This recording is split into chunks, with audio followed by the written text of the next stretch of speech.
今日星期二晚都好靜，冇乜人食嘢。呢度係黃江村食街，以前好旺。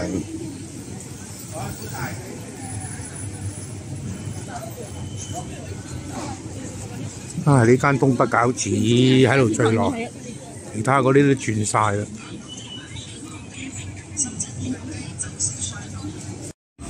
對面就有間潮汕滷水火鍋，周圍都係牛啊！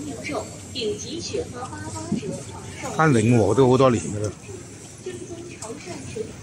盧太郎好似新唔係好耐咯，又唔係太舊咁咯。呢條街最耐應該都係呢間麥當勞。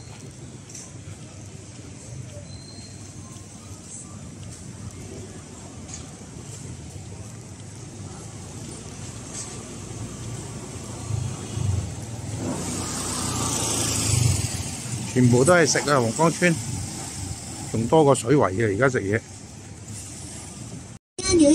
哇！又開咗間新嘅食牛。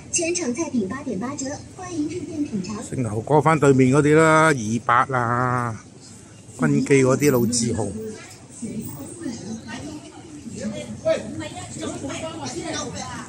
好大個招牌，係咯。冇搞錯嘅地址係呢間。今晚都冇乜人食嘢喎。海極鮮、淘米撈，上邊係食脆肉鯇魚、海極鮮啊，蒸汽火鍋。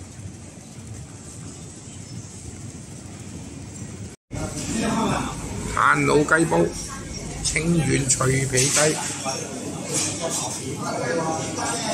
啲白度㗎，係咯，係咁同一個位嚟嘅喎。事業有折喎，宵夜中午5折，晚餐7折。而家呢個時間算係咩？算係晚餐啊！